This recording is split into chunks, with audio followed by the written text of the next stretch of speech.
Yeah, I got to know of IPV in March 2020, just at the beginning of the pandemic.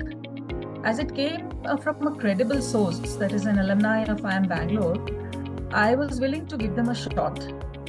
I started to listen in on founders' calls and investors' calls. Suddenly, my Saturdays were very busy.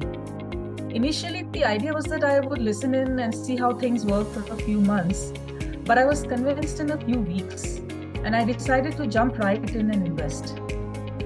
I would say that the reasons that convinced me were many. A few of them being the chance for investors to ask any questions on the calls without restrictions, the kind of questions that were being asked.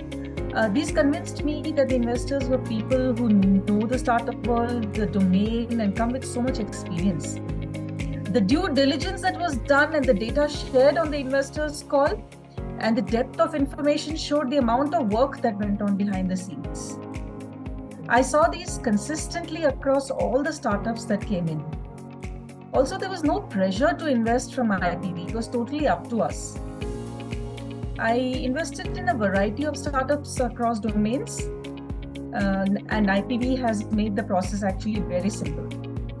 The regular SIP calls set up by IPV were also confidence building calls that my investments were made right and that IPV and investors were working with the founders to ensure that the founders were supported as needed and that they were on track. The bigger thing was that I was learning a lot from each of these calls, from the questions that were coming in from the other investors. And finally, when an exit came up, again, my worries were unfounded as IPV has simplified the process.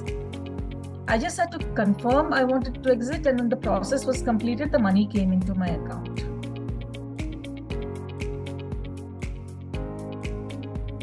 My first exit came in about a year.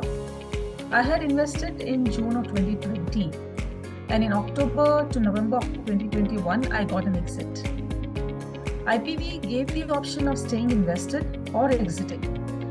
I was not sure of what to do, and IPV was open and left it totally on the investors to make a call. There were many investors who were also in a dilemma at that time, and we got to discuss with IPV on which option to take. They did not make a decision for us or push us one way or the other. As this was a first exit for me, I took it. And the process was very smooth. As I said earlier, I just confirmed that I wanted to exit. And as the process completed, the money was transferred into my account.